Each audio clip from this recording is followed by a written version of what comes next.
Oh. Boa noite, pessoal. É um prazer tê-los aqui para mais uma quinta meta psicológica. E acho que essa é a mais metapsicológica de todos, né? De todas, porque o tema do recalque, né? É um tema difícil, denso, mas acho que teremos uma ótima noite, né, para discutir o tema. Bom, eu antes quero fazer algumas divulgações. Primeiro, dizer para vocês. Primeiro dizer para vocês, lembrá-los que nós temos o aplicativo da SPPA, que agora nós contamos, é um aplicativo novo, e é, então, o melhor meio de comunicação que nós temos e de obtenção de informações. E não é aberto apenas para os membros, né? É aberto também para as pessoas de fora da SPPA. Então, qualquer informação das atividades abertas, né? Quem não é da SPPA pode obter lá e os membros já sabem, né, que tudo praticamente consta ali, né? Então, tem coisas que vamos direto para ali, já obtemos as informações que precisamos. Bom, quero divulgar também o Café Literário da Psicanalítica, que vai abordar Otelo, de Shakespeare, né? Dia 14 de 10 às 19h30. Essa atividade é online pela plataforma Zoom. As inscrições estão abertas pelas nossas redes sociais. E a Maria Regina Ortiz é a coordenadora, né, não só do evento, como sempre dessas atividades do Café Literário. E os convidados serão Antônio Sanseverino, que é professor de literatura brasileira da URGS, e o Zelig Lieberman, que é psicanalista aqui da SPPA, tá? Então, fica aí o convite. E hoje, então, como eu disse, nosso tema é o recalque. As nossas convidadas, então, são a Kátia Terra Jung, que é psicanalista e membro efetivo aqui da SPPA. E a Maria Cristina Garcia Vasconcelos, que é também psicanalista e membro efetivo e didata da SPPA. Então, vou passar para elas a palavra. Após as palavras delas, nós, então, vamos abrir para a plateia. A ideia é que vocês possam, cada uma, usar em torno de 25, 30 minutos, né, para cada uma, e depois, então, a gente abrir para conversar.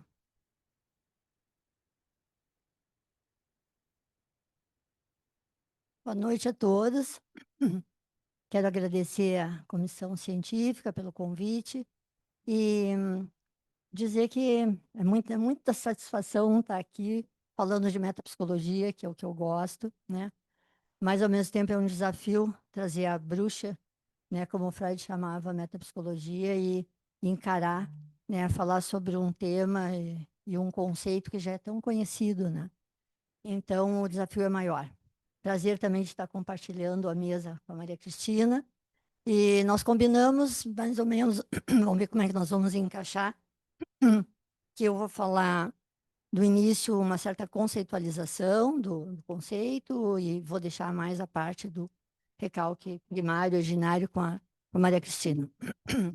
Então, deixa eu só abrir aqui, não sei se o Grayson já está colocando.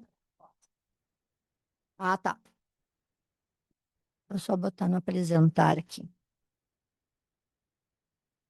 Tá, então, botei as traduções, não é, do recalque, repressão, as traduções de Verdrängung, as traduções mais conhecidas.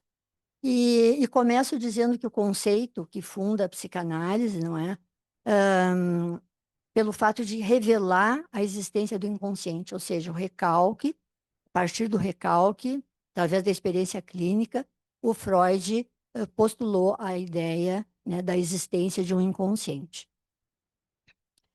Eu trouxe essas frases aqui para poder separar um pouquinho. Pode mudar já?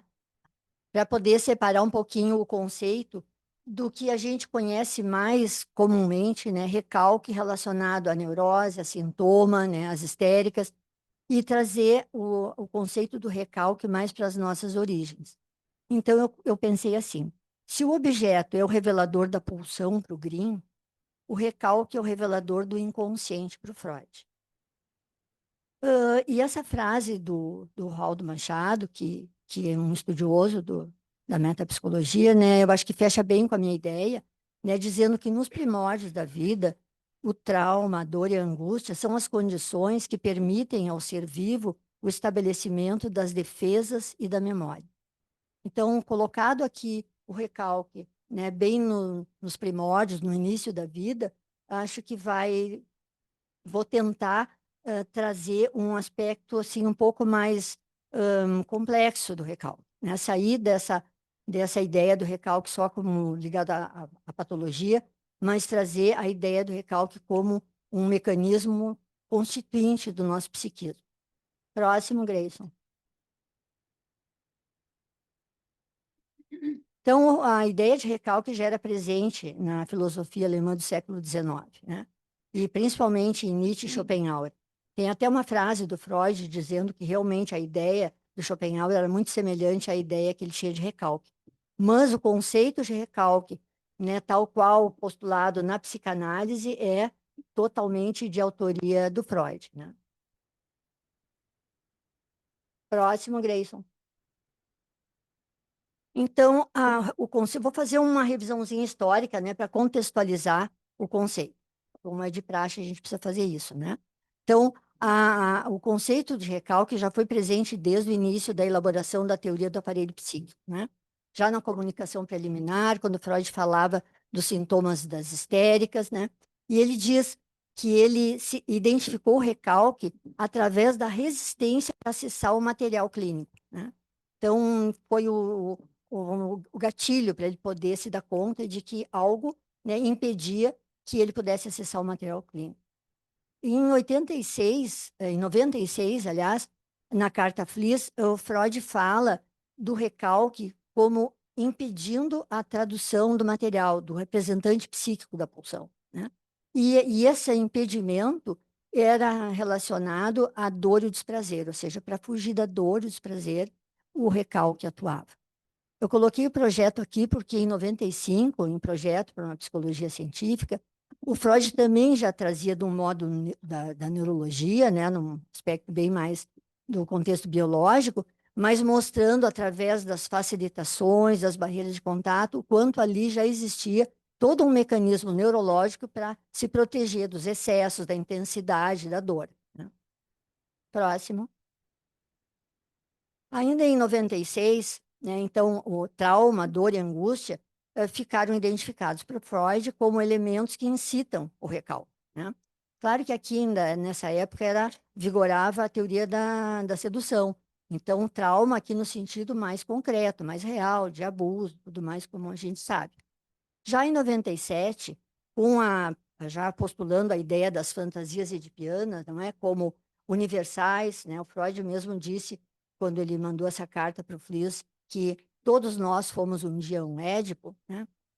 Ele se dá conta que o recalque, né, que ele considerava agora um recalque normal, sexual normal, estava relacionado às fantasias edipianas, que na infância elas aconteciam naturalmente para as crianças, mas que ao passar do tempo, a posteriori, ou après coup, como dizem os franceses, né, elas poderiam ganhar uma conotação censurável, né, e gerar desprazer. Então, incitariam um recalque. O grande desafio que Freud fala nessa época era compreender o porquê do alvo do recalque ser voltado justamente para os impulsos carregados de desejo.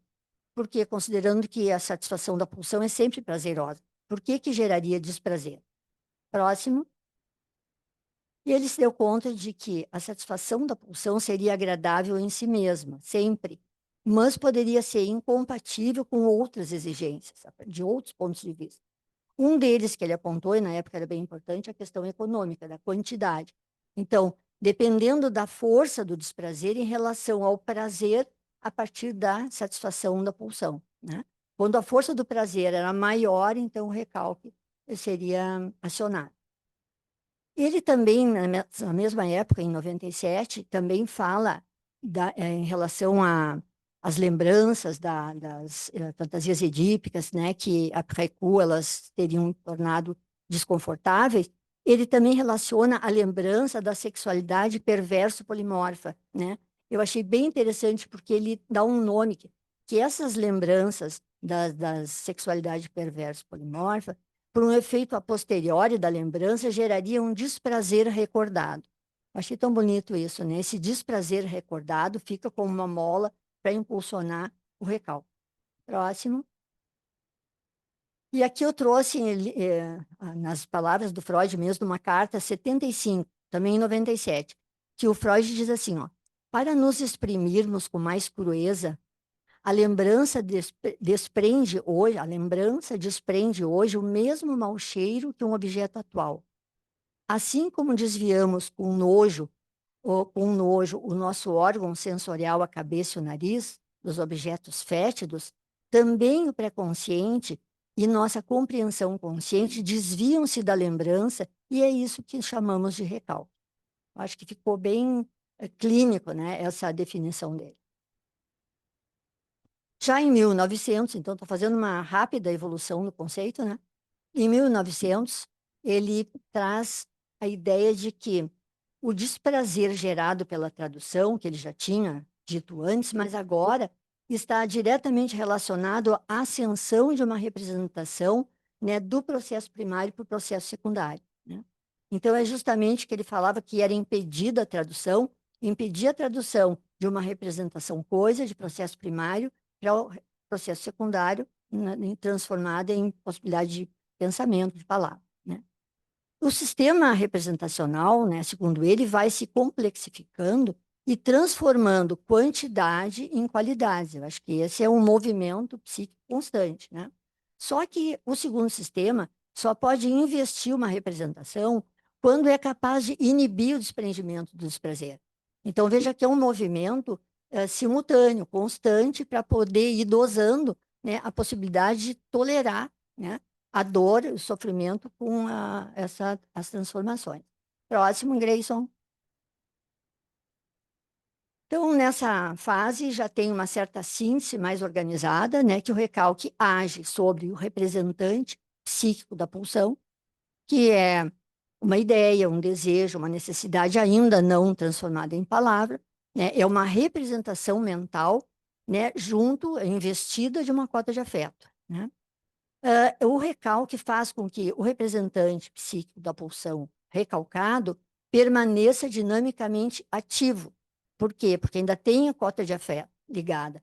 E é como a tendência pulsional é sempre buscar satisfação, vai buscando derivados, ideias, pensamentos, desejos que tenham algum atributo a ver e que ficam investidos para tentar entrar de novo na consciência. Então, gera constantemente uma ameaça para o eu, essa tendência de retornar, né, de conseguir, de a pulsão vencer, vamos dizer, a resistência. E tudo isso causa um grande dispêndio de energia para o eu. Próximo. Então, eu trouxe essa ideia do estado de recalcamento, porque o Freud traz essa ideia no texto dele de 15 sobre recalque. Bem no início ele fala no estado de recalcamento. E lendo uma bibliografia do Aldo Machado, nosso colega, ele assinala que esse estado de recalcamento, ele lembra, né, movimento. Então, mostra o quanto tem um aspecto dinâmico e provisório do recalque, né? Isso a gente vê nos xistes, nos atos fádios, nos sonhos, quando está sempre, de um certo modo, vazando de alguma forma, né, o que está calcado. E, inclusive, muitos autores terminam usando a ideia de recalcamento em vez de recalque, porque eu acho que tem mais uma ideia de uma continuidade. Uma outra ideia que eu não quis deixar de trazer é que o Freud diz que o sistema tem a mais decidida inclinação a fugir da dor. Então, é constante esse trabalho para poder se defender dos excessos, né? E também essa ideia do recalque, um aspecto mais dinâmico e provisório, né, ele traz também uma conotação de um certo fracasso do recalque com relação aos afetos. Porque mesmo que a ideia esteja recalcada, os afetos estão sempre tendendo a, a acessar a consciência, né? Próximo. Então, eu trouxe aqui uma frase, um parágrafo do Freud, de 20, que eu acho que expressa muito bem isso. Ele diz assim: a pulsão recalcada jamais renuncia à sua completa satisfação, a qual consiste numa experiência de satisfação. Então, todas as formas substitutivas, bem como as sublimações, são insuficientes para remover a tensão contínua. Ou seja, a pulsão quer ser atuada de fato, né? Então, todas essas formações substitutivas, elas não acalmam, o movimento é constante, é um movimento de vida. Então, em 15, o conceito, né, já alcançou um status mais metapsicológico, e o Freud fala, então, que o recalque é um mecanismo defensivo, mas que não pode estar presente desde o início. Aqui, quando ele foi descrever metapsicologicamente o recalque, ele se deu conta que se o consciente, se o eu pressiona para que a ideia seja recalcada, como é que vai existir recalque no início? Então, ele se tornou necessário, né, que pudesse fazer um conceito que mostrasse que esse conceito novo de recalque, que ele chamou de recalque originário, ele vai criar uma cisão, uma divisão, né, uma cisão mental entre consciente e inconsciente. Então, aqui a gente tem o recalque já no início da vida como uma originário, né, do nosso próprio inconsciente. Então, esse conceito, né, Hyperdrango, recalque originário ou recalcamento primário, dependendo da tradução, né, para o Freud, fica muito ligado, muito fortemente ligado. Ai, desculpa, esqueci de dizer. Fica muito fortemente ligado à filogênese e à ontogênese. Você sabe que o Freud sempre teve um interesse, um amor, né, e um gosto pela arqueologia, pela pré-história, né, sempre estudando a origem da vida e relacionando com os conceitos. Então, ele acredita que esse recalque originário, ele carrega uma parte importante dos modelos filogenéticos. Aqui ele não está falando em conteúdos, ele está falando, ele descreve isso no projeto como esquemas congênitos, né? Esses esquemas congênitos, ele diz que são teias de pré-figurações herdadas do nosso sistema nervoso que vem da filogênese, né? Esse tipo de ideia dessas esquemas, parece que alguns autores falam, né, que ele se fundamentou nos estudos dele, filosóficos e tal, e que tem muito a ver com as categorias filosóficas de Kant, das explicações, né, dos conceitos de um modo muito estrutural, né? O Freud tem um certo modo, né, de fazer parte de uma teoria estrutural, né? E aqui o Lévi-Strauss também, o Lévi-Strauss fala, né, da filogênese carregar uma espécie de estrutura do modo de funcionamento. Mas eu achei mais interessante, dentro dessa parte da filogênese, né, o que a Castoriadis Olagnier diz. Ela fala de uma potencialidade de formatação, ou seja, o modo de perceber o objeto. Veja que não é conteúdo, mas esses esquemas congênitos e essa ideia dela de o modo de perceber o objeto, eu acho que fica algo possível da gente imaginar. E o Freud acredita nisso. A filogênese fica muito forte dentro da ontogênese, né? E eu achei bem interessante essa frase que diz assim, ó, a ontogenia recapitula a filogenia. Ou seja, a ontogenia, a origem do homem, traz a origem da espécie em si, né?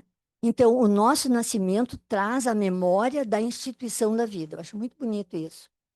Então, traz um peso para o recalque nesse aspecto da Constituição. Próximo.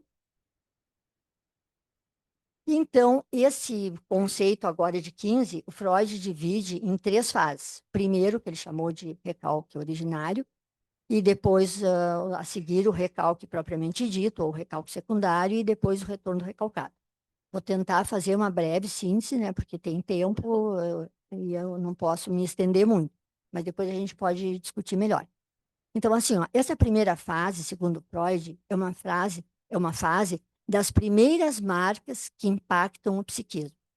Ou seja, são fixações de vivências muito primitivas, muito mais ligadas à sensorialidade, que são armazenadas, fixadas e que, queiram ou não, já traz aqui recursos iniciais, ou quase que, vamos dizer, a origem da memória, né? Isso o Freud mostra também no projeto para a psicologia científica, né? Quando as facilitações vão registrando, né, e podendo ter aqueles caminhos já repetitivos, né, já conhecidos, e tem a ver com essa fase agora, né, dessas marcas que vão sendo fixadas e vão registrando como uma memória. Agora, essas vivências, eu acho bem importante assinalar isso.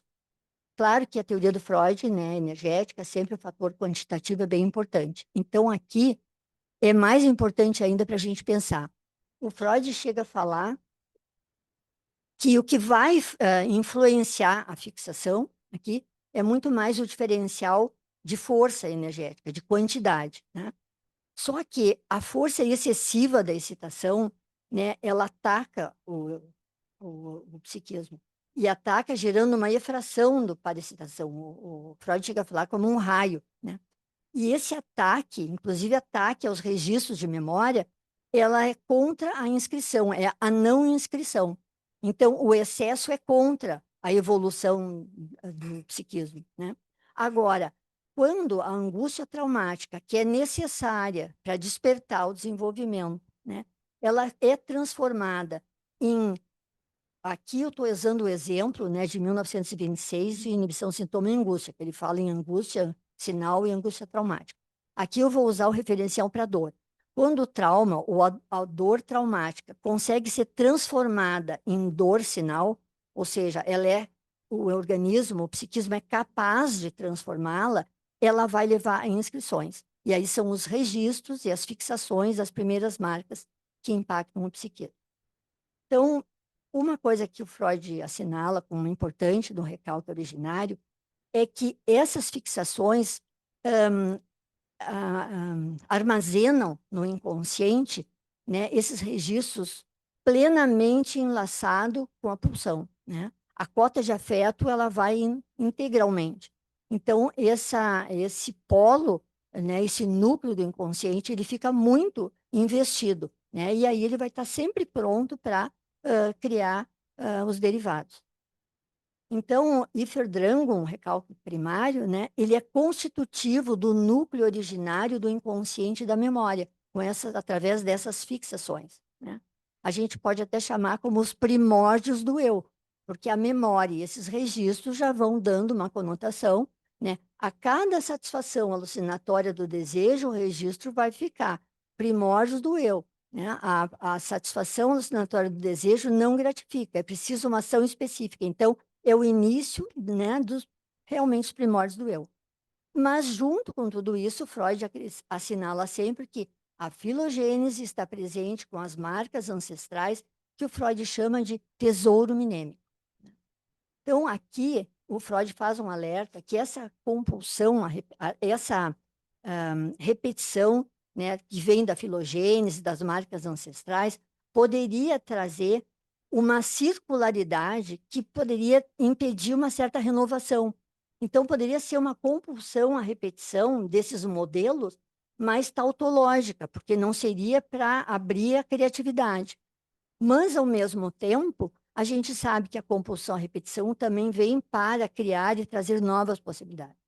E a compulsão à repetição é o que desencadeia, a gente sabe, né, nas relações transferenciais, toda a evolução, né, nas relações da criança com o meio ambiente e com a gente, né, nos tratamentos. Próximo. Não sei se está sendo muito corrido, mas eu tenho medo de não dar tempo. Está dando para compreender? Então, a segunda fase é mais conhecida, né, o recalque propriamente dito, ou o recalque secundário, que afeta os derivados do representante psíquico reprimido, né? Em princípio, o do recalque originário, mas claro que os outros que vão sendo reprimidos no recalque secundário também vão ficando ativos e servindo para continuar produzindo derivados, né? Como que acontece aqui? No recalque originário era mais uma fixação, né, das vivências. Aqui já tem essa diferenciação de inconsciente, consciente, pré-consciente, então já existe, né, uma possibilidade de uma pressão posterior para poder mandar aquela dor que não alcance a consciência, que possa livrar o ego do desprazer, com uma anticatexia. Muito da força da anticatexia é tirada da própria representação para poder desinvesti-la, para ela poder voltar para o inconsciente. Então, o recalque é, em geral, disparado, né? Quando a catexia do inconsciente alcança certa intensidade para poder tentar entrar no pré-consciente, né? Aqui a gente lembra daquela figura que o Freud faz acho que foi no texto do recalque, não foi, do inconsciente, não foi do recalque, quando ele fala do forasteiro que quer entrar na sala, na casa, né, e que ele precisa pedir licença porque tem a censura ali. Então, agora eu vou trabalhar um pouquinho mais essa ideia. Mas, de qualquer maneira, tendo essa pressão posterior para evitar que esse forasteiro entre, né, igualmente, no recalque propriamente dito, tem a força de atração exercida por aquilo que está lá pulsando, que primevamente foi repelido. Próximo. Então, o recalque não impede que o representante pulsional continue a existir no inconsciente, né? E que se organize ainda mais, porque ele está lá, ele ficou de lado, ele ficou guardado, mas ele está vivo, né? Então, não impede que ele dê origem a derivados e estabeleça ligações. Então, quanto mais a força do investimento na ideia detestável, maior vai ser a ativação da necessidade de recalque. Então, aqui, o representante ideacional, que é o representante pulsional, ideacional, né, quando chega na porta da casa, né, ele entra, né, vestido ou fantasiado de um derivado para poder ser disfarçado.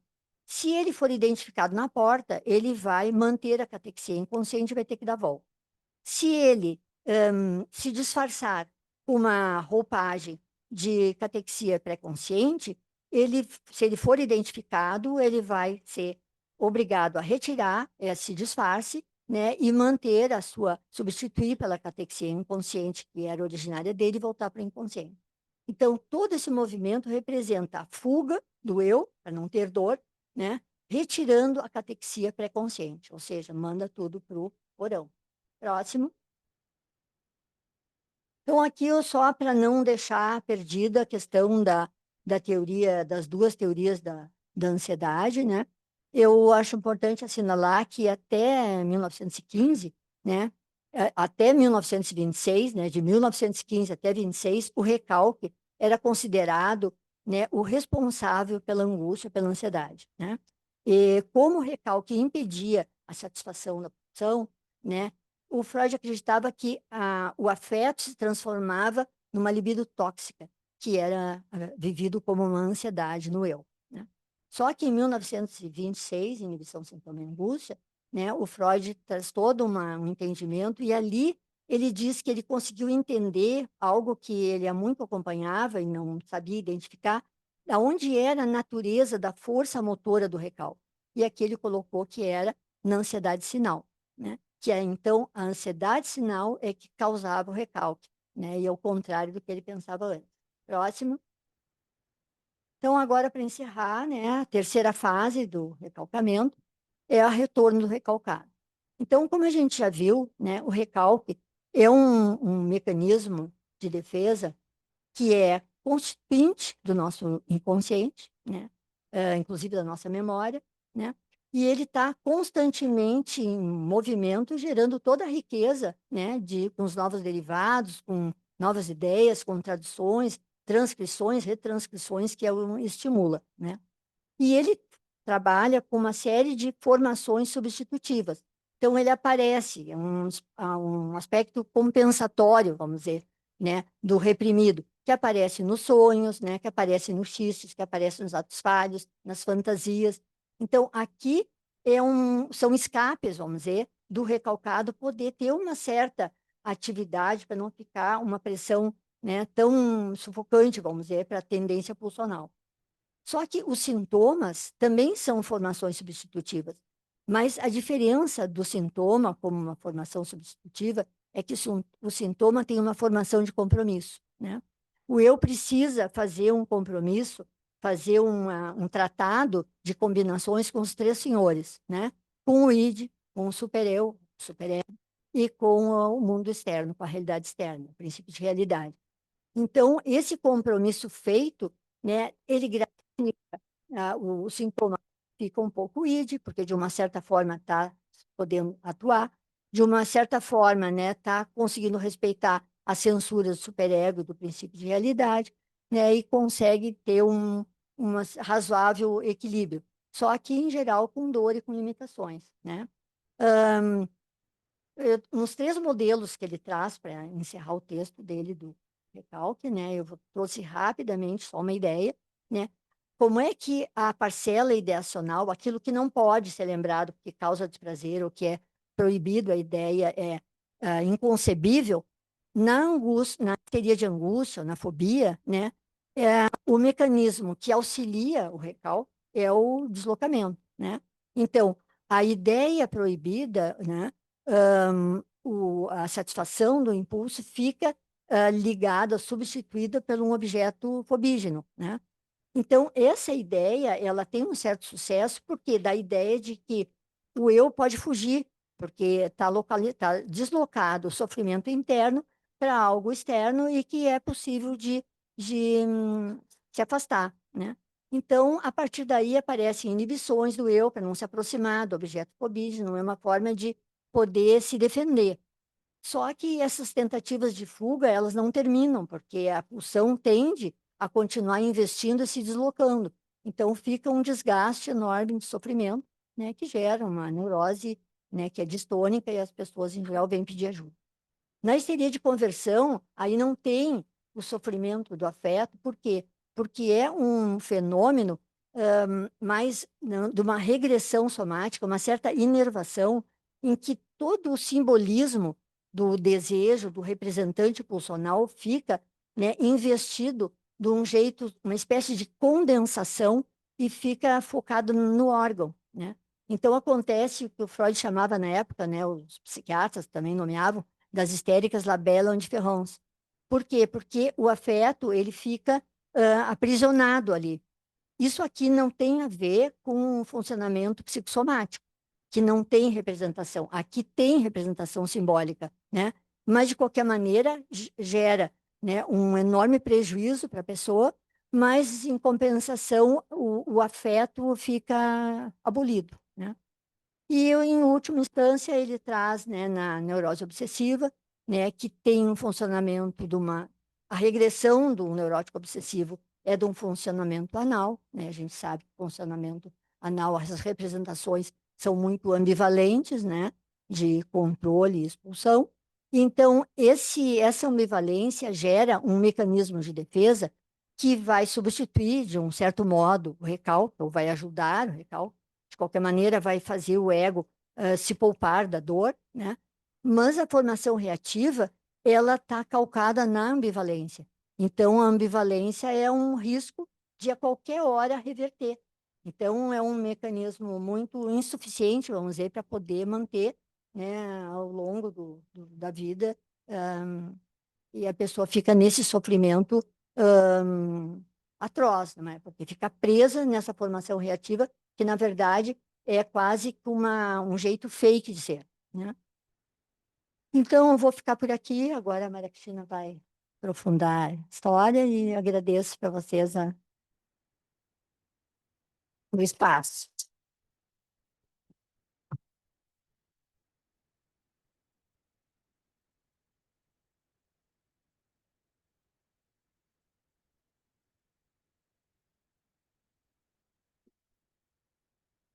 Deu? Deu. Bom, boa noite a todos, a todas. Obrigada pela presença de vocês. Obrigada, Malia, a diretoria, pelo convite para esta empreitada, que é tão difícil. Eu primeiro vou situar, assim, porque mais do que do que aprofundar, eu pensei em alguns elementos, né? E vocês vão ver que coisas que a Kátia falou vão aparecer no que eu coloquei na minha apresentação. Eu literalmente tentei desenhar o recalque. Espero que eu tenha conseguido, porque me parece tão abstrato que eu acho que é importante a gente encontrar, né, uma linguagem para poder traduzir, né? Mas vocês vão ver que muito do que a Kátia falou vai estar presente no que eu vou falar. Eu vou começar colocando uma cena, um pedaço de uma cena de um filme. É só um pedaço, porque senão a Marli ia querer depois acabar com o meu tempo, e a cena é mais longa, mas acho que dá para dar ideia. Grayson, por favor.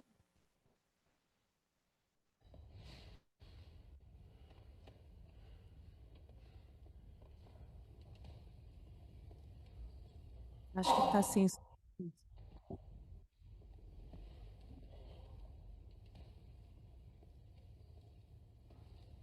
Jamen, så siger vi tak til Alec Rogossian.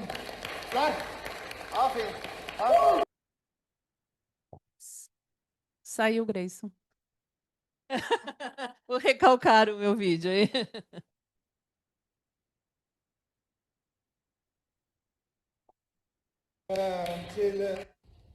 Jamen, så siger vi tak til Alec Rogossian. Flot! Fint. Ja. Super! Tusind tak!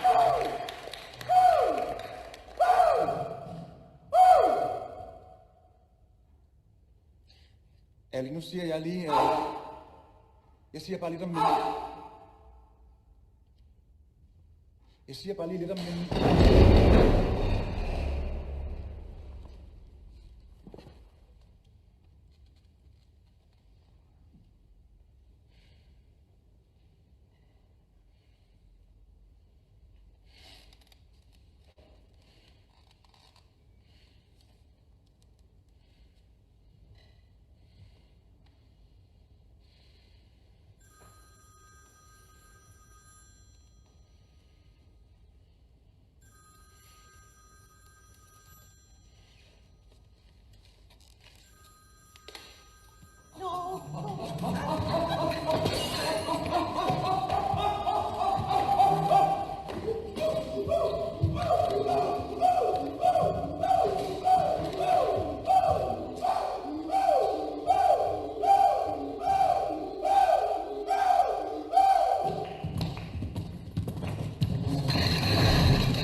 Yeah.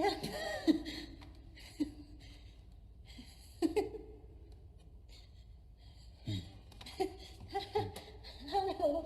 Yeah.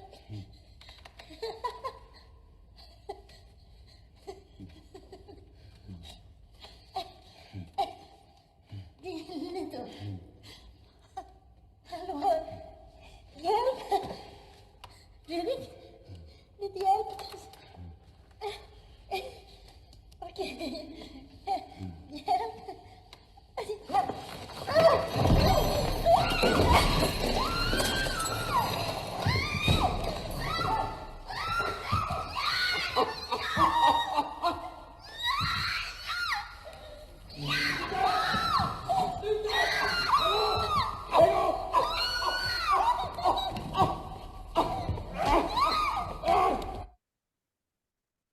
Bom, obrigada, Grayson.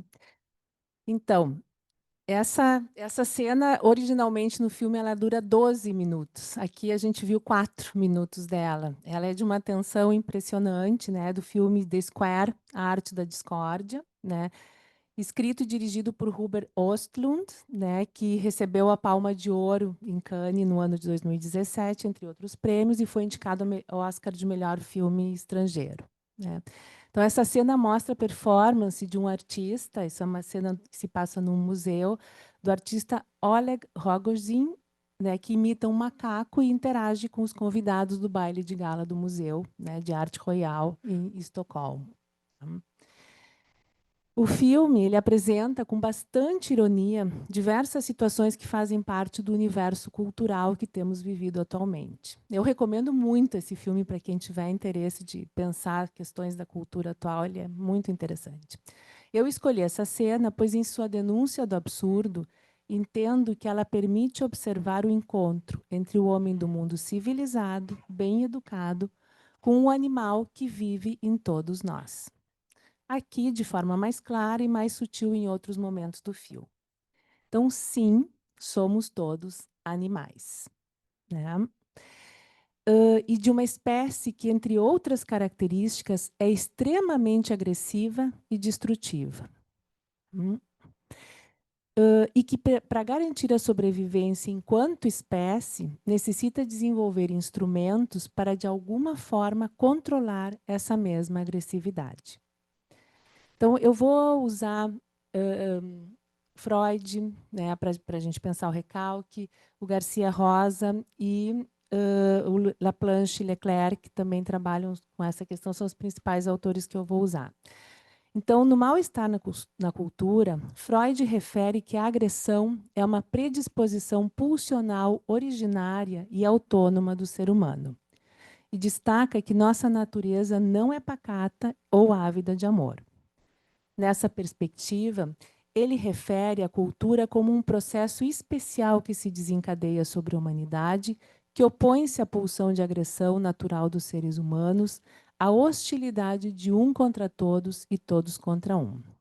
Um processo a serviço de Eros, que agrupa os indivíduos libidinalmente uns aos outros, união que não seria possível apenas pela ação da necessidade ou pelas vantagens da comunidade, pois em circunstâncias favoráveis, a violência do pulsional não inibida se manifesta, revelando o ser humano como uma, isso em palavras do Freud, revelando o ser humano como uma besta selvagem, alheia à tendência de poupar a própria espécie. Partimos, então, de que, para nossa sobrevivência, temos que lidar, por um lado, com o imperativo do corpo, com a exigência de satisfação das necessidades instintuais individuais, e, por outro, a necessária vida em comum, sem a qual não sobrevivemos e nem expandimos nossas possibilidades. Mas não funcionamos como abelhas ou formigas, que têm mecanismos regulatórios biológicos pré-estabelecidos para fazerem o todo da comunidade funcionar. Ou, né, para citar o Freud no Mal-Estar na Cultura, não parece, citação literal, não parece que através de algum tipo de influência seja possível levar o ser humano a converter a sua natureza na de um cupim. Ele sempre defenderá muito bem a sua pretensão de liberdade individual contra a vontade da massa. Precisamos, então, de algo que tenha mais poder sobre cada sujeito da espécie, algo inerente a ele, tanto quanto o mecanismo inato de outros animais. O modelo da psicanálise, que aponta para a forma como fazemos isso, é o desenvolvimento de uma propriedade emergente do humano, que é o aparelho psíquico, que nos permite lidar com esse instintual biológico, transformando-o em psíquico. A construção desse aparelho, mediante o recalque primário e secundário, possibilita que possamos continuar querendo comer o fígado daqueles que entendemos como os nossos rivais, mas que possamos pensar nisso ao invés de efetuá-lo concretamente.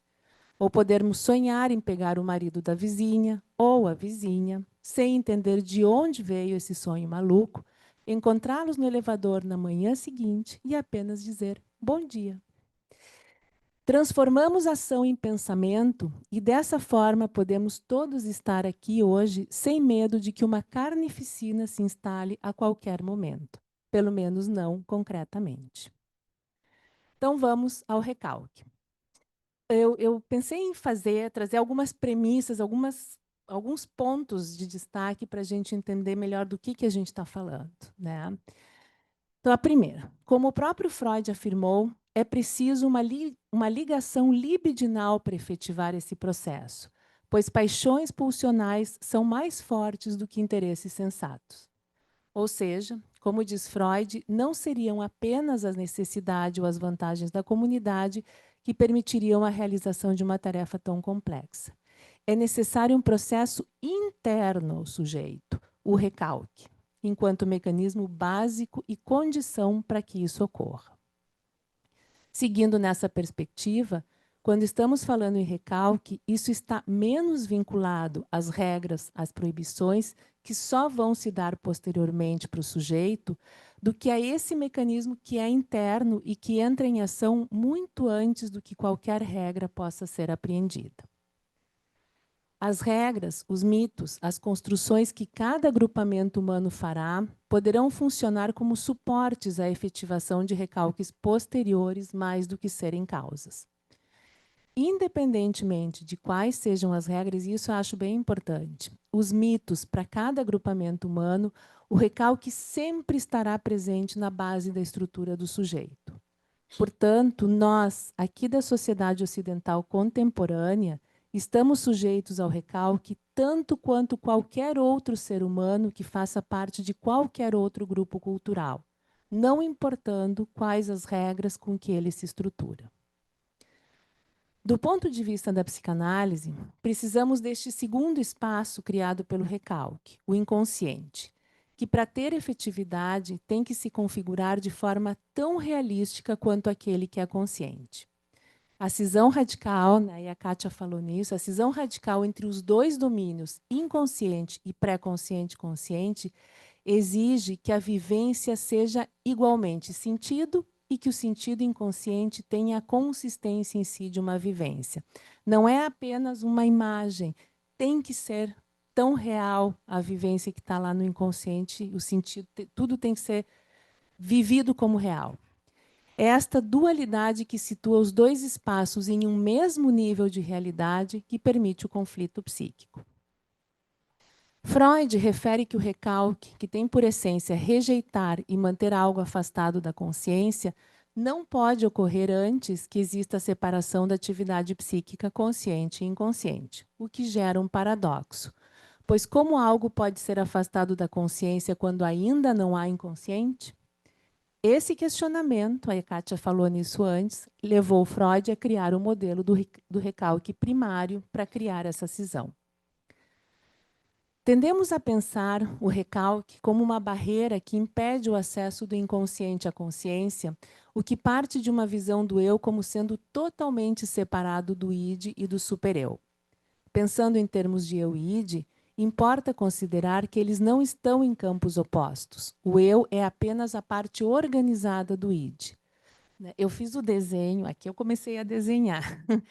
Porque o primeiro desenho, ele dá uma ideia de que um está por cima do outro. E a ideia é que não, o eu está mais próximo da consciência, mas o eu vai capturando, vai organizando partes do id, então, na verdade, está tudo misturado, como se fosse um mar assim, cheio de ilhas, né? Então, o que permanece isolado é o impulso instintual, não o id, o que nos ajuda a compreender que a ação do recalque se dá de maneira individual em relação a cada derivado do representante e representação que foi objeto do recalque primordial. Ou seja, não tem uma coisa que faz assim e aí fica tudo recalcado. Está tudo misturado, mas o recalque vai se dando como que nessas ilhas, né, em representações individuais. Então, vamos fazer o percurso do recalque, né? Como eu falei até agora, partimos todos de um corpo biológico, né? Em seu modelo de constituição do aparelho psíquico, Freud, em vários momentos, destaca a importância do corpo, dos estímulos provenientes dele, das próprias experiências corporais. Eu vou trazer o que a Kátia falou antes da filogênese para ele, né? Em uma nota de rodapé do Mal-Estar na Cultura, Freud, enquanto especulação teórica, associa o tabu da menstruação a um recalcamento orgânico, que estaria relacionado à adoção da postura ereta pelo ser humano. Essa seria uma mudança cultural catastrófica em que os estímulos visuais, a visibilidade dos genitais, ganham importância em detrimento dos estímulos olfativos, o que se continuaria na estação sexual, na fundação da família e alcançando o limiar da cultura humana. Então, mudanças na forma como utilizamos o corpo, promovendo mudanças na forma como nos relacionamos uns com os outros. Isso ainda não é psíquico. Aqui não estamos falando de um inconsciente, mas de alterações na senso-percepção a partir de mudanças de conduta que, de alguma forma, impactarão nas inscrições que virão posteriormente compor o inconsciente e, consequentemente, o psiquismo. Isso diz respeito a um eu primitivo, ainda não estrutura, que logo é estimulado a diferenciar-se, complexizar-se e vai sofrendo, né, inscrições passivamente que permanecerão em algum grau ativas, influenciando os seus desenvolvimentos e possibilidades posteriores. Trazendo mais um exemplo, inibição, sintoma e angústia, Freud atribui ao excesso que é vivenciado no nascimento o protótipo da experiência de desprazer gerado pelo aumento de excitação e o consequente alívio pela descarga em trilhas específicas, que posteriormente serão revividos em situações de perigo. Nesse mesmo artigo, Freud também assinala que outros afetos são reproduções de experiências antigas de importância vital, eventualmente pré-individuais. Ou seja, marcas individuais ou prévias ao indivíduo que se tornam inscrições de nossas experiências com o corpo em nosso aparato mental, ainda não psíquico, pois, como Freud destaca, o perigo, aqui é citação literal, o perigo do nascimento não tem ainda um conteúdo psíquico. O feto não pode notar senão um imenso distúrbio na economia de sua libido narcísica. Então, algo precisa acontecer para que essa experiência possa vir a se desenvolver em sinal de perigo. São apenas marcas. É que eu não botei tudo. Sabemos da importância dessas primeiras experiências do bebê humano na construção posterior de suas possibilidades de vivenciar o mundo, tanto interno quanto externo. O bebê chega aberto às mensagens que vêm do mundo, recebendo estímulos através do toque físico e psíquico do adulto, né, que excitam o corpo de forma ampla e ganharão inscrição de maneira diferenciada a partir dos vários elementos que compõem esse encontro. Por exemplo, como diz Jacques André, entre uma mãe que tem um orgasmo durante a mamada e outra que vivencia essa experiência com a angústia de ser vampirizada, imagina-se que os traços deixados no bebê pela experiência psíquica do aleitamento não sejam os mesmos. Traços esses que, segundo esse mesmo autor, vão ocorrer muito antes de que o eu daquele bebê seja capaz de tratar, transformar, ainda que seja por recalcamento, aquilo que acontece com ele. É o caminho trilhado a partir da necessidade que vem do corpo, em direção à qualificação dessa necessidade de maneira erótica, através da pulsão, que assim a substitui. Mas então, estamos falando de um antes. Então, como assim antes? Antes, porque essas são inscrições que ocorrem antes do que virá a constituir inconsciente como um sistema psíquico com funcionamento diferente do sistema pré-consciente-consciente. Diferenciação que se dará justamente pela ação do recalque. Em um primeiro momento, Esse é um desenho que eu fiz também. Em um primeiro momento, há uma diferenciação a partir do caos inicial. Tem o caos. E aí começam pequenas inscrições, né? E essa primeira organização, que é parcial, se dá pela ligação responsável por conter o livre escoamento das excitações. Depois vai ter um outro desenho que eu acho que fica mais claro. Ligação que é possível através da formação de investimentos colaterais, contíguos espacial e temporalmente, dos neurônios excitados. Em vez de ir em direção à descarga, a excitação fica circulando, retida entre os neurônios. Temos aqui, então, um primeiro conjunto de neurônios organizados, né, os pontinhos amarelos, que se constituem em memória dessas ligações, que criam caminhos de escoamento da excitação que são facilitados, enquanto outros são dificultados. Esse é um primeiro nível eu vou explicar esse desenho. Esse é um primeiro nível de simbolização que funciona como uma rede de oposições significantes que é lançada sobre o universo subjetivo, ainda sem significado. Então, é como se o bebê está olhando o quartinho dele, né? E aí, daqui a pouco, alguma excitação liga na boca. Ele enxerga, porque não tem discriminação. Então, algo faz com que ele enxergue algo que se diferencia. A boca, a girafinha, o olho, né? É só uma diferença, apenas uma diferença, algo que era um borrão e de repente surge alguma coisa, né? Então é um primeiro nível de simbolização que funciona como uma rede de oposições significantes que é lançada sobre o universo subjetivo sem significado.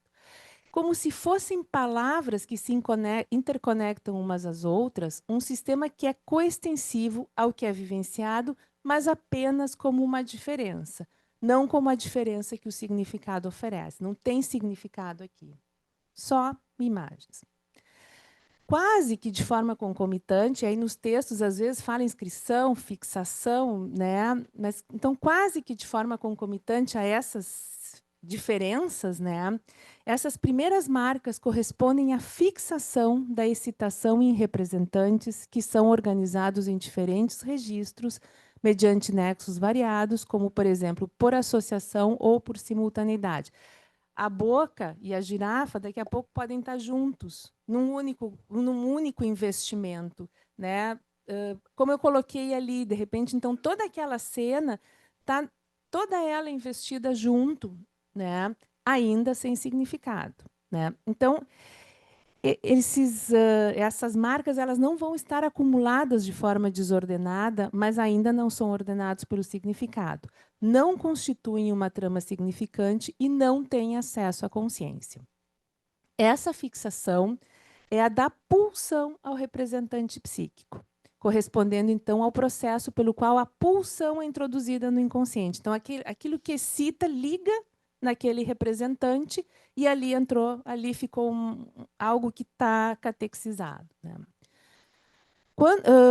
São registros diversos que vão sofrendo transcrições sucessivas, sendo que as transcrições posteriores inibem as precedentes. Então, aquilo vai sendo visto de novo, vai acontecendo de novo aquela experiência e vai sofrendo novas inscrições que vão inibindo as anteriores. Quando ocorre uma falha na nova transcrição, a excitação, aqui é do Garcia Rosa, uma citação literal, é esgotada segundo as leis psicológicas vigentes no período precedente, subsistindo um anacronismo, uma sobrevivência de antigas leis, né? Então, está fixado a uma excitação oral e aquilo, se não vai adiante, aquela representação fica fixada com aquele registro. Com essa fixação, o representante em questão fica inalterável e a pulsão fica ligada a ele. É o representante representação, que diz respeito ao grupo de representações em que a pulsão se fixa no decurso da história do sujeito e assim se inscreve no psiquismo. Esse é o recalque primário, que, cabe lembrar, se mantém pela ação do contra-investimento, ou seja, pela energia proveniente do próprio sistema. A energia toda é uma energia que circula dentro, ela não vem de fora, né? A importância dessa demarcação é que essas representações fixadas exercem a atração necessária para que o recalcamento propriamente dito, né, o recalcamento secundário, aquele que virá da ação do pré-consciente consciente, venha ocorrer. São um primeiro esboço de organização do aparato psíquico que se dá de forma passiva apenas pela livre restrição ao escoamento das excitações. Esses representantes tornam-se como indiferentes à perturbação biológica de onde partiram, mas arrastam consigo, e não importa em que ocasião, uma pequena parte da avidez de sua origem. Então, aquilo que um dia foi uma excitação oral fica inscrito e tem essa mesma avidez, mas está independente já daquilo que um dia foi instintual. Considerando o tema do ponto de vista daquela malha inicial, né, que ainda não tinha demarcações, aqui há pontos de ancoragem no mundo simbólico, pontos privilegiados que, ainda que se mantenham como imagens, não têm distinção entre significante e significado. Eles apenas impedem o livre escoamento da energia. Laplanche e Leclerc os descrevem como o nível das fantasias inconscientes, em que as imagens são fixas, fechadas em si, não remetem a um significado e os elementos são intermutáveis, podem ocupar todos os lugares dentro do complexo representado de maneira circular. Cada elemento daquela imagem representa o todo. Por isso que a gente pode fazer deslocamentos, né? Porque dentro daquele complexo a gente usa vários elementos com o mesmo valor, vamos assim. Podemos pensar, a partir dessa circularidade, conforme Freud refere em Inibição, Sintomas e Angústia, que essas fixações estão na base da compulsão à repetição. Então, somente mais tarde, com o ingresso no simbólico, através da aquisição da fala, é que esses traços vão ganhar significado e poderão ser integrados na experiência do sujeito. E aí poderão sofrer o recalque secundário. Este, como refere Freud, é um segundo estágio do recalque, que é a repressão propriamente dita, que é uma pós-repressão. Vai incidir sobre os derivados psíquicos da representação, que sofreu o recalque primordial. Também será excluído da consciência, mas aqui há a concomitância de duas forças, aquela que vai do sistema pré-consciente consciente e que repele o que deve ser reprimido, como a Kátia tinha falado, o nojo, né? Repele, vem do consciente, por meio de um desinvestimento da conexão que havia no pré-consciente, e isso associado ao contra-investimento, ou seja, associado àquela energia que provém de dentro do próprio sistema, que vai fazendo os deslocamentos, por exemplo, né, que substitui um termo recalcado por outro. Considerando a ideia de Freud de que no âmbito anímico o que é primitivo persiste ao lado daquilo que dele foi transformado, é possível compreender que a ação do recalque, a Kátia também tinha falado, não elimina o representante e representação que foi objeto do recalque primordial, bem como de seus derivados. Eles continuam existindo e se organizando no inconsciente, fica livre, tudo isso no inconsciente, né? Enquanto lutam para alcançar o acesso ao sistema pré-consciente consciente. Isso exige um constante gasto de energia para evitar que esses alcancem a consciência, porque eles estão sempre pressionando, né? O que a gente pode ver muitas vezes na clínica, na exaustão provocada para preservar as formações de compromisso. Isso causa um cansaço imenso, porque o paciente está sempre, né, trabalhando para manter aquilo recalcado. Então, o que é afetado é a relação desse representante de representação com o sistema pré-consciente consciente. Isso importa, pois eu vou fazer uma citação do Garcia Rosa, se alguma influência é exercida pelo recalque sobre o que ocorre no inconsciente, é no sentido de possibilitar ao recalcado uma expansão e uma riqueza de articulação maiores, precisamente por ele estar livre do controle da consciência, gerando o que Freud refere como a ilusória intensidade do instinto. A fantasia sempre é muito maior do que a realidade, né? Produto da fantasia poder se expandir de forma desinibida e do represamento devido à satisfação frustrada. Por outro lado, quando os derivados desse recalcado primordial estão suficientemente distantes do representante e representação recalcado, mediante deformações, transformações, ou mesmo pela existência de vários elos interpostos, o acesso à consciência se torna mais livre. Os derivados não sofrem a ação do recalque, como ocorre no trabalho do sonho, por exemplo, né, como a Kátia tinha falado, os xistes, enfim, né, são escapes, né?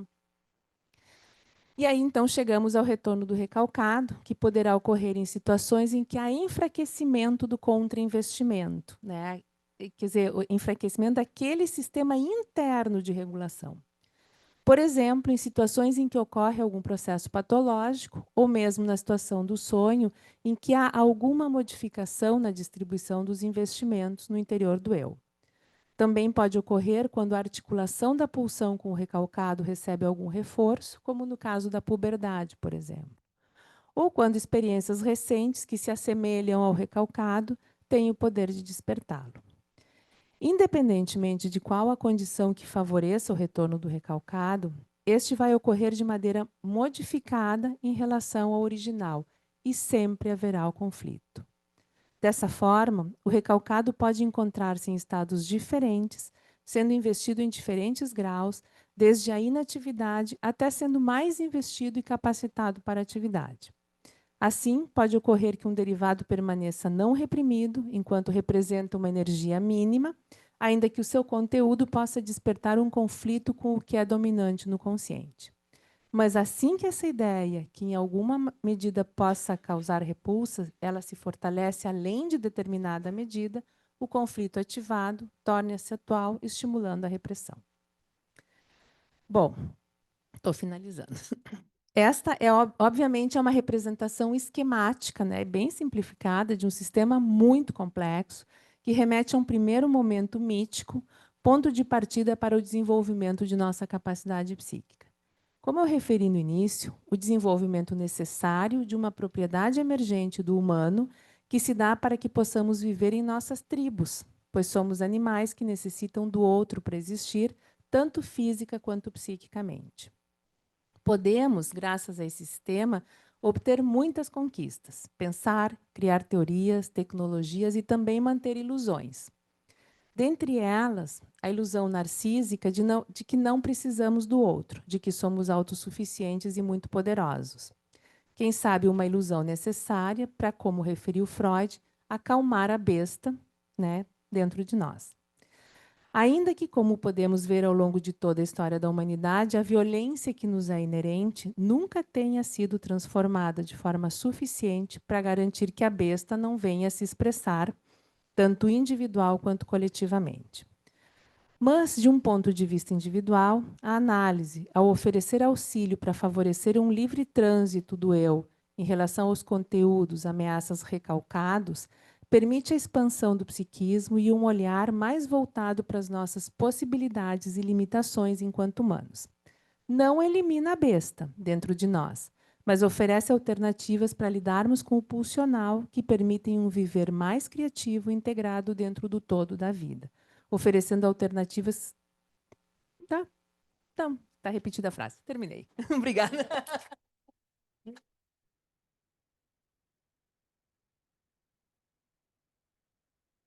Bom, muito obrigada, Cris. Obrigada, Kátia. Eu acho assim que foram dois belos, extensos trabalhos, profundos, e, né, vocês se puxaram mesmo, cada uma das duas, né, buscando e se complementando, né, uma complementando a outra.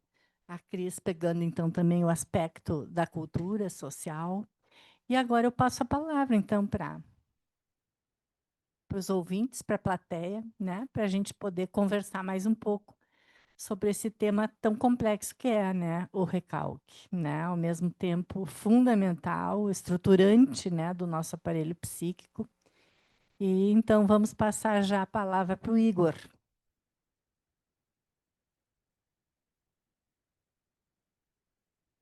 Bom, boa noite. Queria cumprimentar a Kátia, a Maria Cristina, além das qualidades que a Marli já levantou, acho que as apresentações foram muito didáticas também. Eu queria perguntar o seguinte, se vocês concordam com a ideia de que o recalque primário, ele estaria muito mais ligado, ele teria uma identidade assim, mais ligada a quantidades, e o recalque secundário a qualidades. O recalque primário sobre a força e o recalque secundário sobre o sentido. Tá? E que dessa maneira é que o recalque primário, então, auxilia como núcleo atrator o recalque secundário, uma vez que as representações que estão sendo repelidas, elas são dotadas de força e já encontram, então, aquele canal de escoamento facilitado daquilo que iniciou agindo exclusivamente sobre quantidades, porque ainda não haviam qualidades.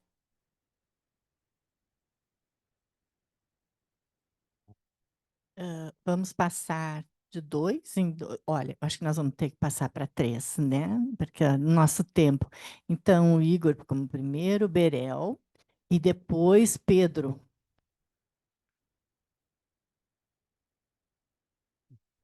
E agradecer também as apresentações muito profundas, né? Difícil até a gente fica impactado com tantas ideias, né? Fica pensando e a posteriori vamos pensar mais.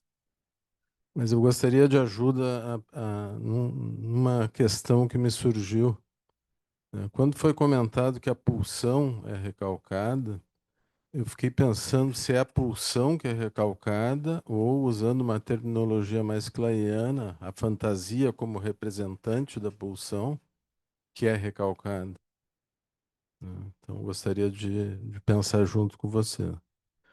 E pensando a clínica atual, contemporânea, como a gente costuma chamar, a gente está de olho, um olho está na toda a clínica do recalcamento, e tentando interpretar o recalcado, o reprimido, mas a gente está com outro olho na clínica do vazio, da cisão, da psicossomática. Então também gostaria da ajuda de vocês a pensar como integrar essas duas clínicas. Tem alguns autores de matriz ferenciana, né, que trabalham essa clínica da cisão e colocam de lado a clínica, né, para alguns pacientes mais graves, a clínica do recalcado, que eu não concordo muito. Acho que é uma questão dialética, todo o tempo buscando a integração dessas duas clínicas, mas a clínica da cisão, ela entra em choque com a clínica do recalcado. Eu vou passar para o Pedro, tá? E aí, então, volto para a mesa. Obrigado. Excelentes trabalhos, me fizeram pensar muito. Primeiro, no pouco que eu sei e que eu sigo aprendendo e estudando. E segundo, eu fiquei tentando articular tanto com a parte da prática clínica quanto com a vivência da gente em sociedade. E isso que esse trecho do filme e as situações que a gente está vivendo me fizeram muito pensar em como o recalque primário, talvez, talvez seja do recalque primário, nos faz, inclusive, não notar o nosso papel diante do mundo e nos levar justamente nessa cegueira, não não nos colocarmos na posição que devemos. Então, terminamos sempre cheio de hubris, achando que somos muito mais do que aquilo que a gente é, né?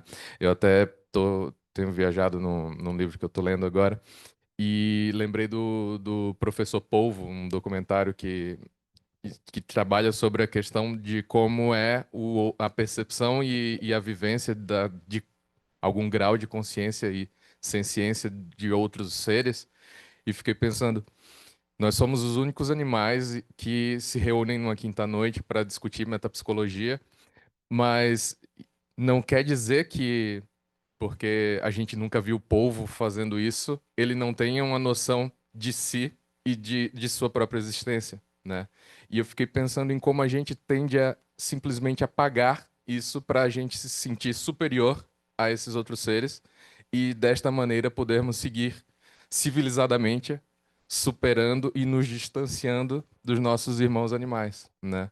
e não sou bicho grilo nem nada do tipo, mas acredito que isso deve levar a gente a pensar na nossa prática, na nossa vivência e na nossa ética de como a gente vai perceber o nosso papel na nossa casa, no fim, no nosso planeta. E eu acho que isso tem surgido cada vez mais na clínica e como angústia e como sofrimento mental dos pacientes. No ano passado a gente teve um enchente aqui e isso veio significativamente. E eu acho que não tem como a gente não pensar nas questões de recalque relacionadas ao nosso papel nisso tudo.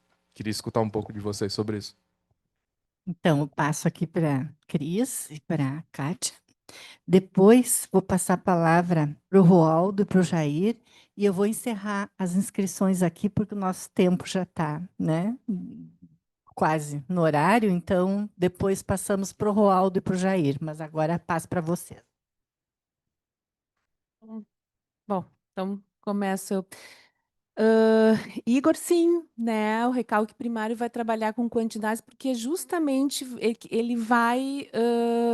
O funcionamento dele é trazer um instinto, trazer aquele excesso, aquela excitação para dentro do aparelho psíquico e aí se transformar, né, criar o representante. É como a pulsão entra no aparelho psíquico ligado ao representante, representação. E aí, posteriormente, o recalque secundário vai vir com qualidades, porque aí a gente vai ter a linguagem, né? E aí, enfim, as diferenças. E aí eu acho que eu vou, antes de falar do que o Berel questionou, vou trazer a questão do Pedro sobre sobre a nossa visão de mundo, né? Por isso que eu fiz questão de assinalar que cada agrupamento humano vai sofrer o recalque, mas a forma como isso se estrutura, né, vai criar, porque todo humano vai ter psiquismo, que é diferente do professor polvo lá, que não tem aparelho psíquico, né? Não em princípio não tem essa, mas enfim, né? Eu acho que a gente pior do que pensar que os animais não têm aparelho psíquico, a gente pensar que humanos de outras culturas são piores do que nós, porque eles têm formas de funcionamento, de estrutura social e formas de viver e de pensar o mundo diferentes, né? E a gente pensou e pensa isso ainda muitas vezes. Quer dizer, o nosso padrão ouro é a civilização ocidental, né? E que tem, se a gente for observar outras culturas, né? A forma como se estrutura a sociedade, a cultura e o psiquismo a partir disso vai ser diferente. Mas tem recalque ali também, né? Então, é a forma como isso vai se desenvolver e que vai desenvolver as nossas relações também. Tá? Não é a pulsão, o que é recalcado é o representante, representação. Né? A pulsão é que ela, vamos dizer assim, ao ficar ligado ali, cria aquele núcleo, mas o que não se. A pulsão é energia, né? Mas ela vai estar ligada a esse representante de representação, que é isso, essa ideia que fica fora da consciência. A clínica do vazio e a cisão, né? Eu acho que aí a gente já está falando, talvez, de falhas nesse recalque primário, de energia que fica menos possivelmente estruturada, vamos dizer assim, num eu, né? Esse eu vai ficar com mais buracos, vamos dizer assim, com mais falhas. E aí um outro mecanismo que acaba sendo, não fica aquele eu, né, que eu falei aquele, né, do desenho, aquele eu lá que tem os pontinhos, o eu fica cindido, né? Aí a estrutura toda se cinde porque não o movimento inicial não deu conta, vamos dizer assim, de garantir com que esse sujeito possa vir a se desenvolver psiquicamente. Como eu entendo, pelo menos.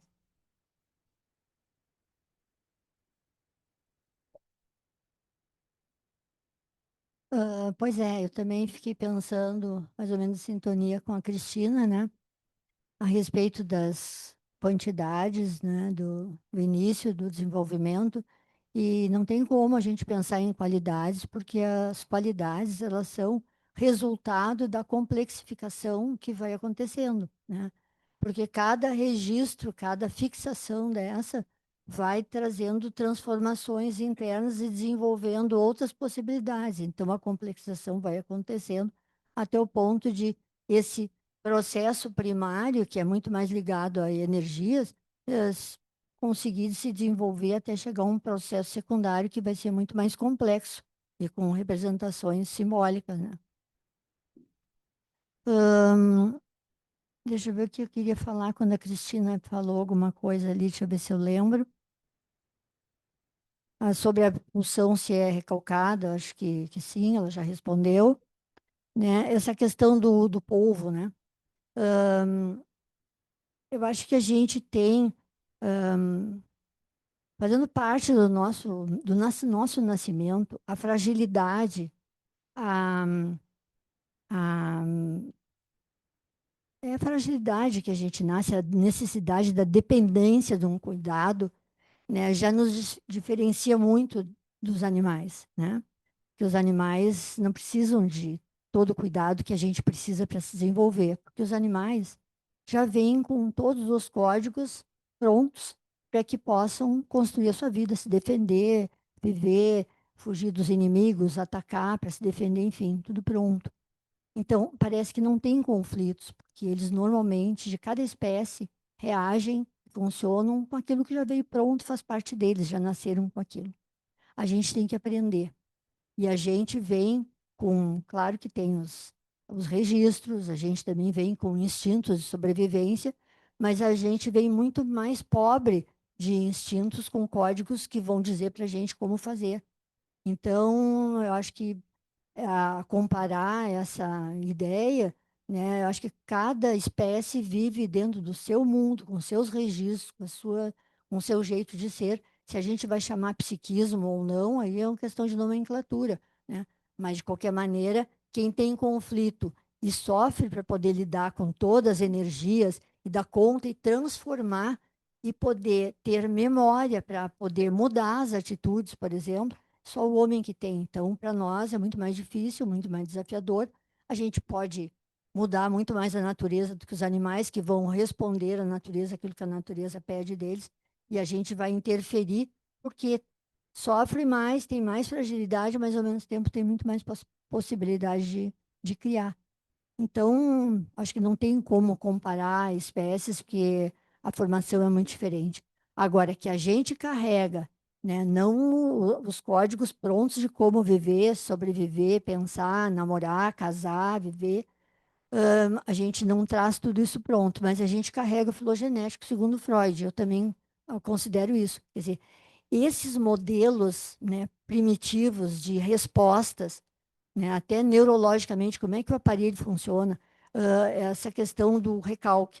Em todos os humanos, de um modo ou outro, funciona o recalque. Em todos os humanos, de um modo ou outro, são as transcrições e retranscrições que vão formar um psiquismo, que vão constituir um eu. Então, acho que nesse sentido, né, a gente tem prejuízos, por um lado, dos animais, porque a gente não tem um instinto tão forte para se defender, mas a gente tem o diferencial que é justamente isso: poder criar, mudar, alterar pensamento, né? Evoluir ou involuir. Essa questão da clínicas das cisões, não é? Eu também fico pensando numa ideia de que eu li também nessas bibliografias que eu estava estudando agora, né? O quanto a gente tem que pensar que esses mecanismos, eles não são isolados, né? Existe uma relação entre todos os mecanismos de defesa, os mecanismos que o eu usa e tem a dispor para poder se proteger das intensidades, que é o que o nosso psiquismo precisa de quiescência, né? A intensidade nos faz sofrer. Então, os mecanismos existem. Agora, não tem, parece que a gente estuda separadamente, mas na verdade eles têm muito a ver. Por exemplo, o recalque é vamos imaginar uma figura em que aquilo que está me acionando desprazer ou perigo, né, eu vou botar num quarto fechado e vai ficar ali, né? ele não está mais me causando problema e perigo porque ele está lá guardado, né? Só que ele existe lá. Então, existe um certo ponto, a gente pensar, uma desmentida. Ah, tá tudo bem, agora está recalcado, mas na verdade ele só está lá guardado, ele corre o risco de retornar, né? A desmentida, a gente sabe que existe uma coisa que eu estou vendo, mas eu não quero ver. Então, eu sei que existe, mas me nego a reconhecer que estou vendo. Agora, se a gente pensar na Verwerfung, que é a forclusão, chamada pelos franceses, aí sim, aí é a abolição daquilo que me incomoda. Aquilo não me faz bem, aquela realidade é insuportável para mim e ela vai ser abolida. Então, o Hans fala aqui na tradução dele que ele diz assim que a forclusão é a radicalização do recalque, né? Mas o recalque contém, de um certo modo, a forclusão, né? Então, essas defesas, elas estão, de um certo modo, enlaçadas. E aí, a gente podendo ligar, né, talvez pensando no povo, na origem da vida, eu acho bem interessante também, que eu li agora no momento que eu estava preparando esse material, que tem já é falecida, uma bióloga famosa inglesa, Lynn Margulis. Ela é uma estudiosa dos primitivismos das células, como é que se formam e tudo mais, e ela traz uma coisa que eu achei muito interessante, que ela diz assim, que nenhuma vida consegue ser vida sem formar uma membrana. Então, por exemplo, no início de uma célula, de um animal unicelular, né? Enquanto ele não tiver uma membrana, ele não vai ter existência própria, né? Então, como é que surge essa membrana para poder existir uma célula com o interno e o externo, né? Através das defesas. Porque aquela formação de vida vai precisar se defender da agressividade do ambiente para ela poder viver internamente e construir uma vida que vai se desenvolver.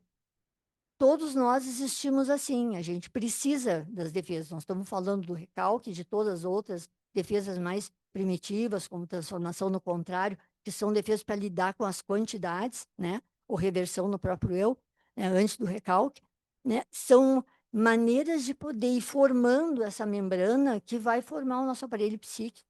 E o próprio nosso ego também é formado a partir das defesas que vão sendo constituídas.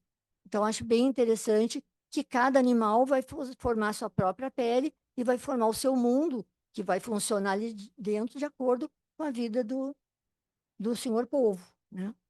Não tive como me lembrar dos Trabalhadores do Mar, não sei quem leu, do Victor Hugo, né, que tem uma ideia que acorda bem, que de repente tu pode ler, Pedro, que vai trazer bastante essa vida, né, tão particular de cada espécie.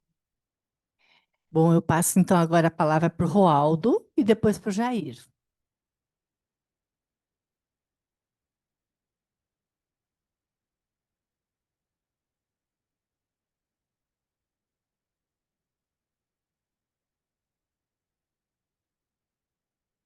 Eu quero parabenizar tanto a Carolina como a Kátia pelos excelentes trabalhos que elas apresentaram e que eu acho que se a gente fosse levar em conta, realmente a gente teria que se debruçar em inúmeros seminários para nós discutirmos com mais atenção e mais profundamente isso, né?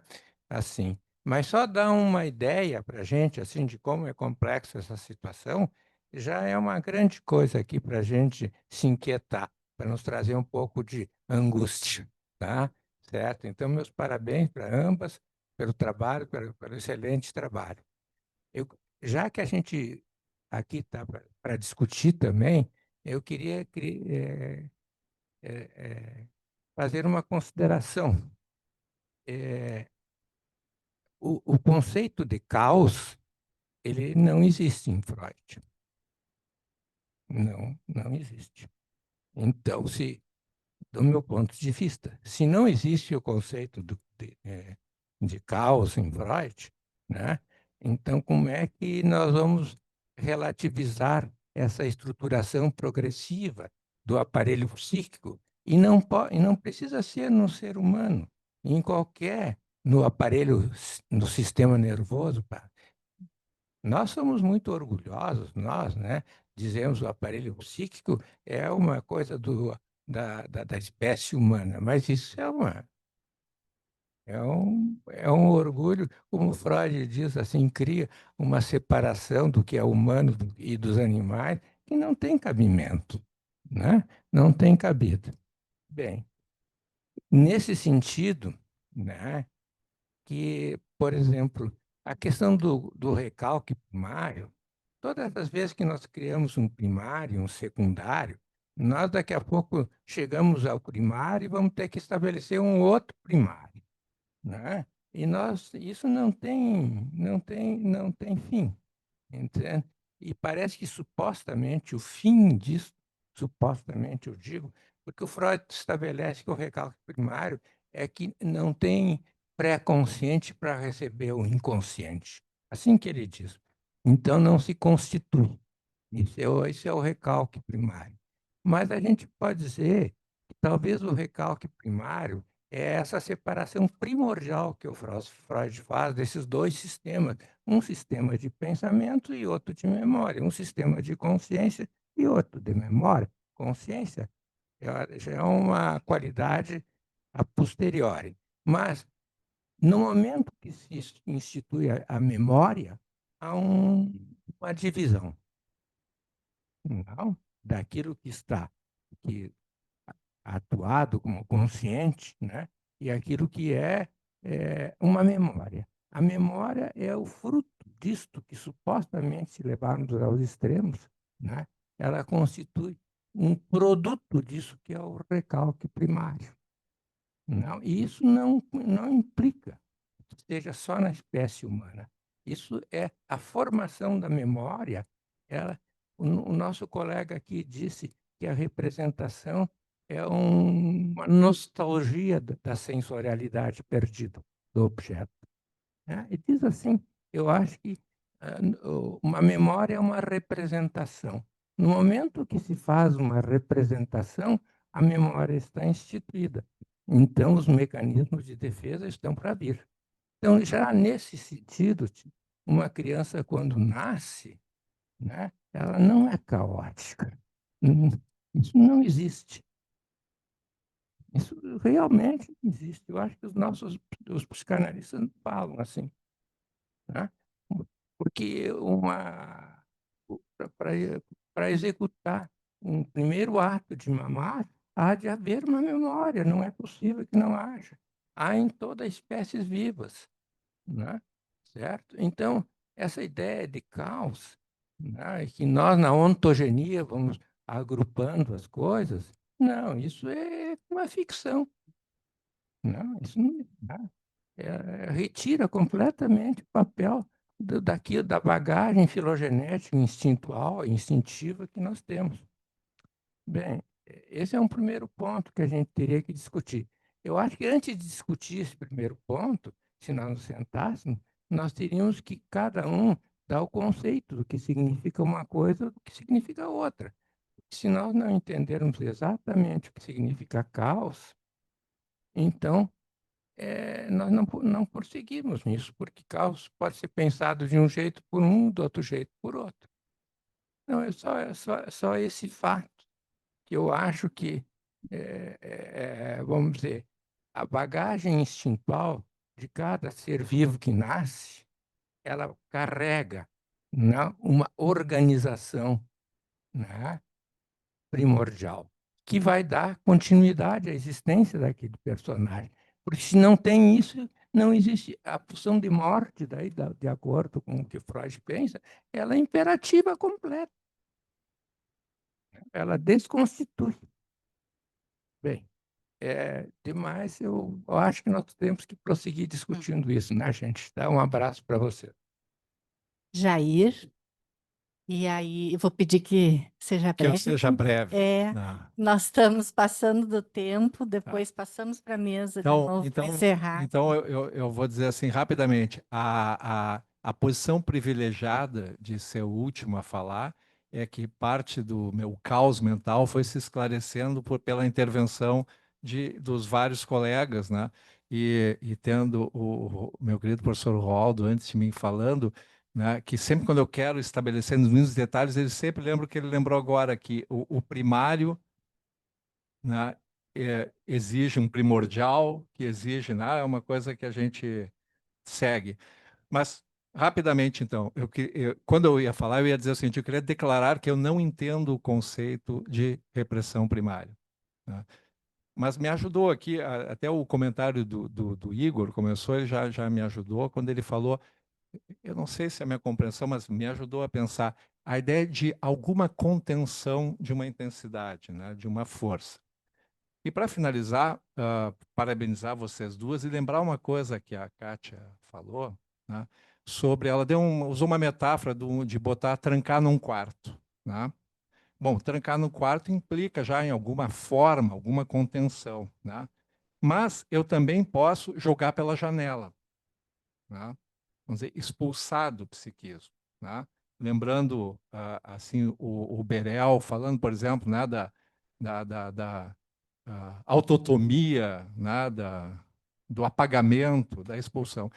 Vocês acham, vocês duas aí, que nós podemos pensar isso também em termos de maior complexidade ou menor complexidade do conceito de repressão primária? Ou nós estamos falando de coisas que são muito diferentes? Mas mais para parabenizar vocês, foi realmente impressionante. Posso só mais um, rapidamente? Roaldo, será que a gente também não pode pensar, quando fala que a gente nasce com uma bagagem instintiva, que talvez a gente tenha que diferenciar o que é o apego, os comportamentos de apego e o instintivo, e o que é o pulsional? Será que o pulsional, aí sim, não é algo especificamente humano, né, que abre um mundo de fantasia, e o instintual, ou o comportamento de apego, seria o nosso biológico, o nosso corporal, em cima do qual se desenvolve a pulsão, a vida de fantasia e a criatividade, que faz com que nós não sejamos sempre iguais, né? Houve uma evolução, por bem ou por mal, mas houve uma evolução da espécie humana. Muito obrigado, gente. Obrigada. Rapidamente aqui. Não, só para te dizer que tu acabaste de falar no recalque primário, né? Porque é isso, é o que nos tira do instintual, é quando começa, quando essa energia vai de alguma maneira se inscrever no aparelho psíquico através do investimento da representação, né? Eu não, né, eu vou retomar assim, antes que isso aqui vire uma carneficina, eu acho que não dá para a gente ficar aqui até assim, porque tem coisas que seriam, a gente poderia expandir muito isso, né? Eu acho que eu queria agradecer, mas eu acho que só pegando a questão do caos, assim, que eu entendo o que tu queres dizer, Roaldo, que a gente precisa vamos dizer assim, definir o conceito, porque quando a gente fala de causa, a gente está falando de muitas coisas. Mas se a gente pensa, né, e quando eu uso a ideia do caos aqui, se a gente pensa do ponto de vista de um bebê que está nascendo, se a gente enxerga o mundo a partir do ponto de vista de um bebê que nasce, eu não vejo outra forma de descrever isso. Pode não ser o conceito de caos, mas eu não vejo outra forma de descrever isso como uau! O que é isso? É caos, porque é nada, é tudo desconhecido, é tudo, é intensidade, é cor, é luz, é sensação, eu não vejo outra forma de. Mas eu entendo o que tu quer dizer, que não necessariamente se aplica ao conceito de caos, mas eu usei e entendo isso de uma forma descritiva do olhar de um bebê para o mundo. Acabou de nascer. Para mim, isso é. Eu não consigo nem imaginar essa sensação como deve ser, né? E então precisa acontecer alguma coisa para acalmar esse excesso, né? Alguma coisa, e aí entra o recalque primário. Eu já penso um pouquinho diferente, né? Até por ter estudado Piaget e o nascimento da inteligência e tudo mais.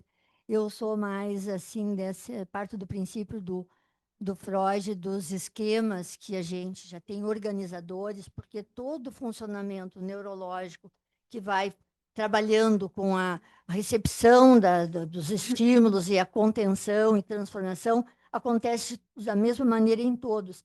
Então, eu acredito também na ideia dos autores da psicologia do ego, que trouxeram a ideia da matriz primária, né, como uma matriz indiferenciada do id, que já pode desenvolver, a partir dessa matriz indiferenciada, a construção de um eu, né? Eu entendo mais nessa linha, assim, né? Claro que não vem tudo definido, mas já vem algumas, como a Castoriadis diz ali, né? Já um modo de perceber o objeto. Acho que algumas coisas já vêm prontas como potencialidades, né, para serem desenvolvidas. Bom, estava esquentando, mas nós vamos ter que parar por aqui, né? Mas assim, ó, eu agradeço todos, agradeço especialmente a vocês, tá? E realmente excelente o trabalho. E eu queria também comentar o seguinte, que hoje nós estamos com vários jovens aqui, mais jovens do que nós aqui na mesa, tal, né? E que estão aqui ainda presentes, né? Podendo ouvir o tamanho da complexidade, que se é complexo para nós hoje ainda, então só imaginando como é que é para vocês, mas assim, sintam-se bem-vindos, né? E que participem sempre das nossas atividades abertas, que é sempre bom ver essas carinhas jovens aqui, né? É, uma boa turminha do IEFEDES. Então, ó, tá? Muito obrigada a todos e boa noite.